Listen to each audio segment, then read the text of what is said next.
A meditação é um grande estimulante natural do teu verdadeiro potencial cognitivo intrínseco. Essa joia oriental milenar, capaz de reestruturar os mecanismos internos da estrutura psíquica do ser, tornando ele uma pessoa muito mais plena, realizada e bem-sucedida em qualquer tarefa que empregar. E que, embora tenha todas essas qualidades, a quase totalidade das pessoas desconhece. Ou se conhece, não aplica. Ou se aplica, aplica de forma errada. Eu sou Fábio Guilherme, estudioso de filosofia oriental, tradições antigas e neurociências. E nesse vídeo eu vou te ensinar como começar a meditar hoje mesmo, através de 5 passos muito simples. E o melhor de tudo, sem precisar sair de casa, gastando apenas 10 minutos por dia e sem precisar fazer cursos nem gastar nenhum dinheiro com isso. E já colhendo os benefícios desde a primeira prática. Mas antes de nós entrarmos no aspecto prático dos 5 passos em si, nós precisamos entender em que estão baseados esses passos e em que consiste a meditação. E quando nós pegamos a meditação, se nós pudermos resumir ela em uma palavra, essa palavra seria unidade. E a unidade tanto da essência primordial do ser, quanto da sua relação causal no mundo. Quando nós falamos da essência primordial do ser, nós estamos falando de um termo hinduísta chamado Atman. O Atman seria o nosso potencial humano intrínseco infinito, a nossa verdadeira essência espiritual, que ela está além do tempo e do espaço, e que ela antecede e precede a tudo. Ela estaria em contrapartida ao nosso ego, que é o nosso eu menor, esse eu eminentemente transitório que está sempre mudando. Esse Atman, ele seria composto de 3 corpos, um corpo material, um corpo mental e um corpo espiritual. E o processo de meditação seria basicamente você realinhar, estruturar e harmonizar esses 3 corpos na mesma sintonia, em conexão com o Atman. Porque o Atman, por ser esse potencial intrínseco, ele já nos pertence, ele já nos é dado, ele é nosso. Porém, a gente não percebe e não acessa pelo desalinhamento dos nossos 3 corpos. E esse desalinhamento dos 3 corpos se dá pela desconexão e incoerência entre eles. Porque o corpo anterior condiciona o posterior. Isso quer dizer o quê? Para haver um ligamento entre o corpo mental e o corpo físico, o corpo material, é preciso haver uma conexão entre eles. Porém, se você está vivendo a vida de forma desordenada, de forma completamente confusa, o teu aspecto físico, material, você está sendo guiado por esse aspecto físico, material. E sendo guiado por ele, a tua mente não tem controle nenhum. Então a tua mente ela é levada de um lado para o outro e ela fica oscilando e se enfraquecendo nos objetos externos, que são os objetos materiais. Por quê? Porque não há um alinhamento e uma coerência entre matéria e mente. Então a mente é levada, ela é arrastada por essa materialidade. Porém, quando o teu aspecto material ele está coeso e estabilizado e condicionado, isso propicia que o aspecto mental se realinhe. E você faz isso através da disciplina. Então, quando o teu aspecto físico está alinhado através da disciplina, a tua mente se alinha a ela. E a mente se alinhando a ela, os dois se estruturam. E então a tua mente fica centrada. E no momento que a tua mente fica centrada e o corpo material e o corpo mental se alinham, isso propicia para que o corpo espiritual surja. E quando o corpo espiritual surge e pode se alinhar e se harmonizar a eles, é onde você tem a expansão da consciência, a intuição, a plenitude e a felicidade. E o processo meditativo consiste justamente em você fazer esse realinhamento. E você faz esse realinhamento através da conexão causal com o mundo. Ou seja, essa relação causal com o mundo, ela diz respeito ao ego, porque o ego é o centro da nossa personalidade ou da nossa mente. E esse ego, ele se relaciona com o mundo externo através dos objetos materiais, dos objetos desse mundo externo. E ele se relaciona com isso através de um conceito do hinduísmo chamado Citta. Ou seja, Citta seria o centro da nossa mente ou da nossa personalidade. E essa Citta, ela estaria em conexão com o nosso Self, que é esse eu maior. Ou seja, é como se fosse um eixo de ligação entre o centro do nosso ego e o centro do nosso Self. E essa Citta, ela representa a nossa mente, o nosso estado mental, que é o corpo que está no meio dos 3 corpos. Ou seja, essa Citta, ela vai se relacionar com o mundo de forma causal, e ela se relaciona com esse mundo na relação com seus objetos. E isso se dá através de um conceito hinduísta chamado Vritris, ou seja, os Vritris seriam como se fossem tentáculos que saíssem de Citta, que é esse centro. E esses Vritris é que se relacionam com os objetos do mundo externo. E quando a gente se relaciona com esses objetos do mundo externo, a gente está dispersando e fragmentando a nossa mente e o nosso centro, que é Citta, nesses objetos.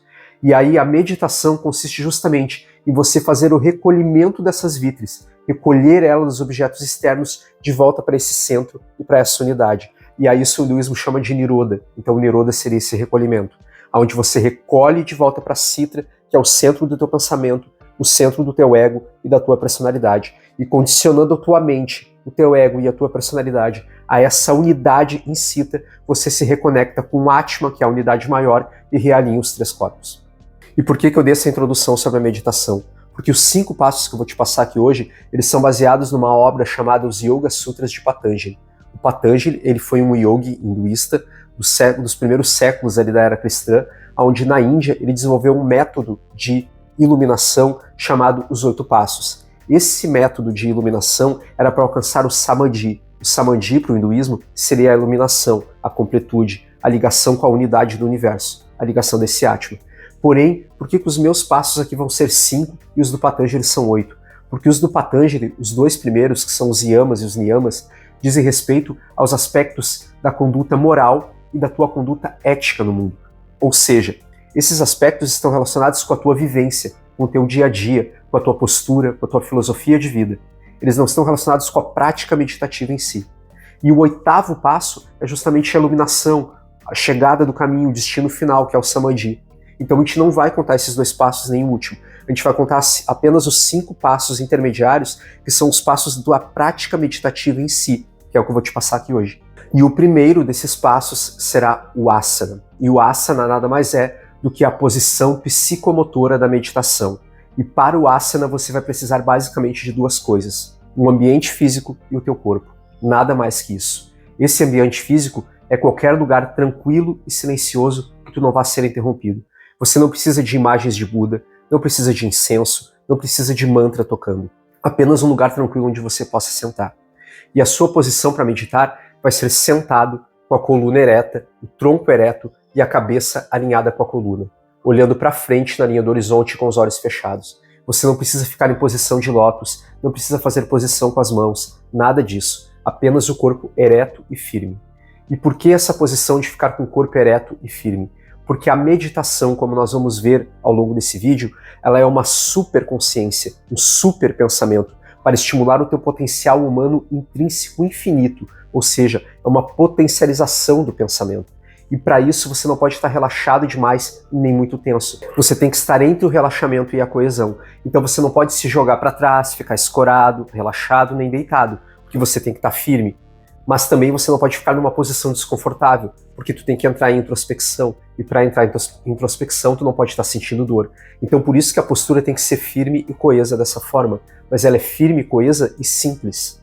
Essa posição psicomotora, que é o asana, vai ser o aspecto do corpo material, ou seja, é a tua base de estabilidade material. E isso nos leva ao 2º passo, que é o pranayama. E o pranayama nada mais é do que o controle da energia vital, ou o controle da respiração consciente. Porque o que acontece? Filogeneticamente, o nosso sistema nervoso ele tem uma estrutura chamada sistema límbico, que é o centro regulador das emoções. Nessa estrutura do sistema límbico, a gente tem o conceito de emoção.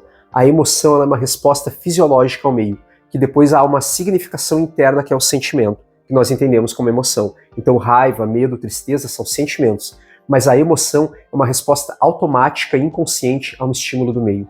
E quando nós temos essa emoção, essa resposta fisiológica ela vai agir de forma automática. E essa resposta fisiológica é que vai determinar o nosso estado mental. Então, por exemplo, no sistema nervoso parasimpático é aquele de relaxamento e calma. Ao passo que o sistema nervoso simpático é aquele de luta e fuga, que é onde tu tem que sobreviver, tu tem que lutar, tu tem que fugir.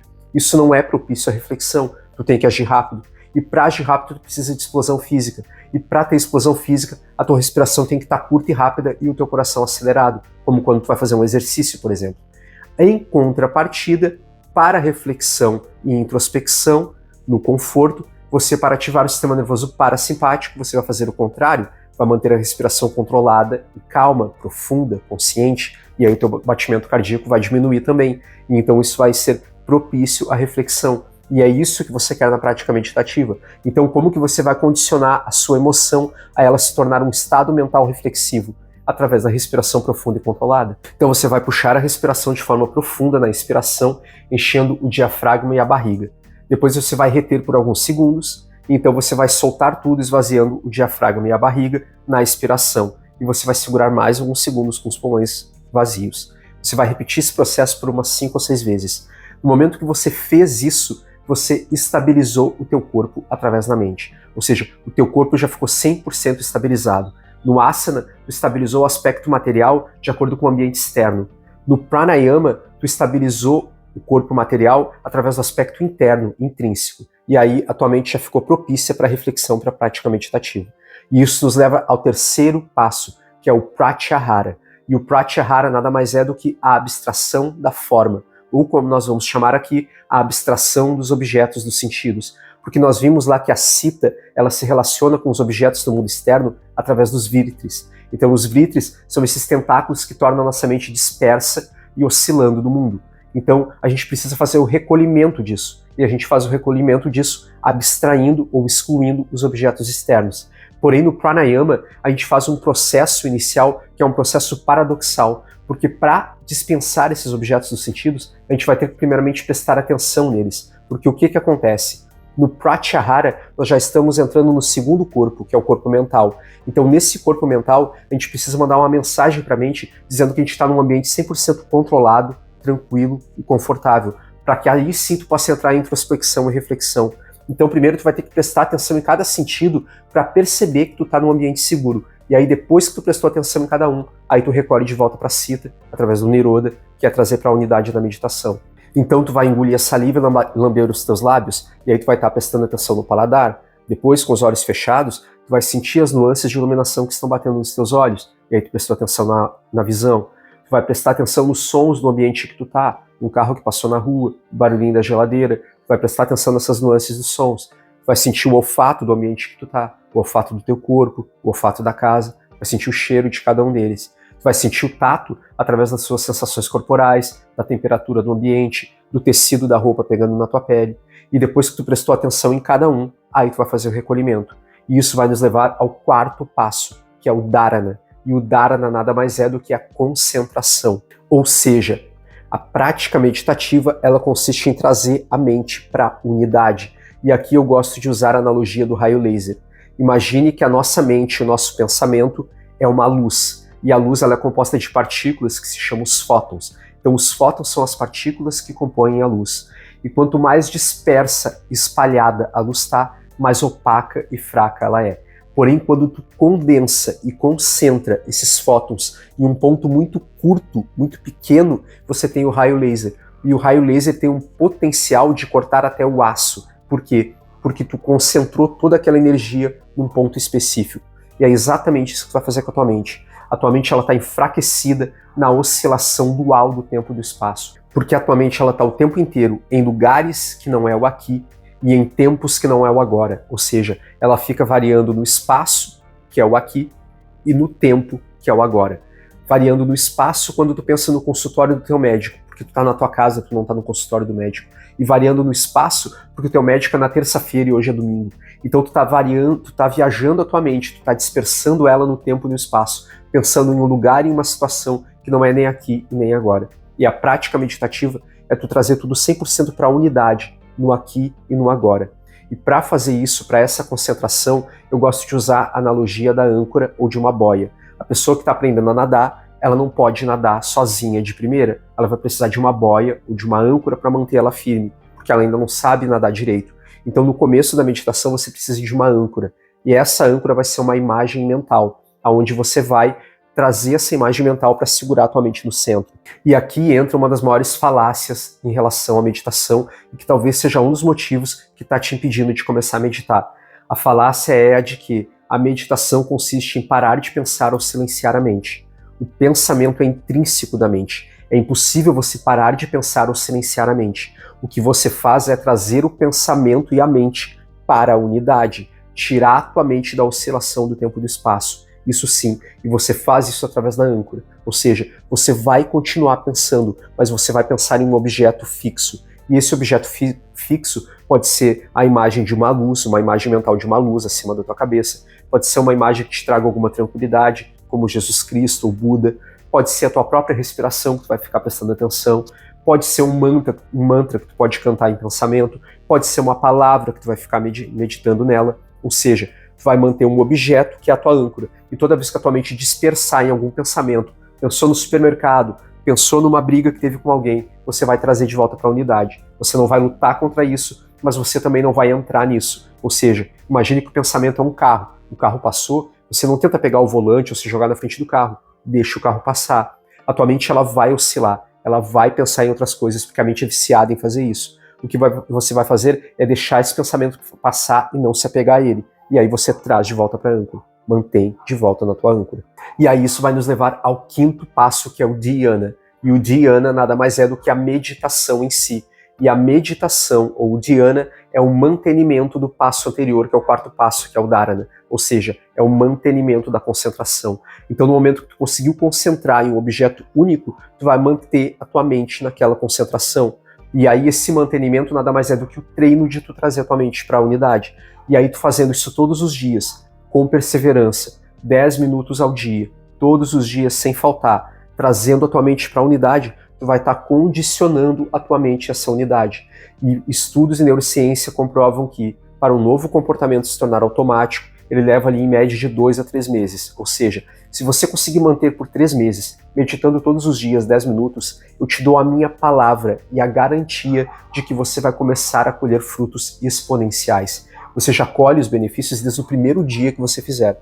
Porém, após esse médio prazo aí de alguns meses, você começa a colher benefícios exponenciais. E por que isso? Porque você estimulou e treinou o teu potencial humano cognitivo intrínseco. Ou seja, o que enfraquece a nossa mente, o que nos torna mais dispersivos e menos bem-sucedidos no mundo é a oscilação e a dispersão da nossa mente, análogo à luz que eu acabei de explicar na analogia anterior. Ou seja, quando você treina a tua mente a vir para a unidade, você potencializa o processo de estar na unidade. E quando você está na unidade, você vive 100% o fluxo. E vivendo 100% o fluxo, você se entrega muito mais às coisas. E se entregando muito mais às coisas, tu é muito mais efetivo. E sendo muito mais efetivo, tu te torna muito mais feliz e pleno naquilo que tu faz. Ou seja, nas tuas ações, no teu dia a dia, nas tuas relações interpessoais, no teu trabalho, nos teus estudos, tu vai ser muito mais efetivo, porque a tua mente não vai ficar oscilando no tempo e no espaço, criando ansiedades por um tempo futuro que ainda não chegou,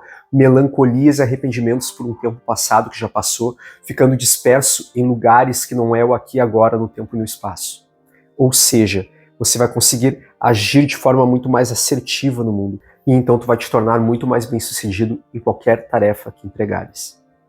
Então agora eu te peço que você aplique os ensinamentos que eu te expliquei, que eu vou resumir agora aqui, que é o primeiro deles, o asana, que é a posição ereta, em 90 graus, com o corpo e a coluna alinhada, em um lugar tranquilo e silencioso que ninguém vai te interromper durante 10 minutos. A respiração consciente, que é o pranayama, onde você vai inspirar enchendo os pulmões, reter alguns segundos, expirar esvaziando o diafragma nos pulmões, reter mais alguns segundos. O pratyahara, que é a abstração dos sentidos, onde você vai prestar atenção nos 5 sentidos para depois recolher esses 5 sentidos. Após o dharana, que é o quarto passo, onde você vai trazer para uma âncora o teu pensamento e você vai ficar naquela imagem mental mantendo o teu pensamento. E toda vez que oscilar, você vai trazer de volta para o centro desse pensamento, dessa imagem mental. E aí, após isso, o dhyana, que é a meditação em si, que é você, por perseverança e mantenimento, fazer essa prática todos os dias, 10 minutinhos ao dia pelo menos. Então agora desliga esse vídeo,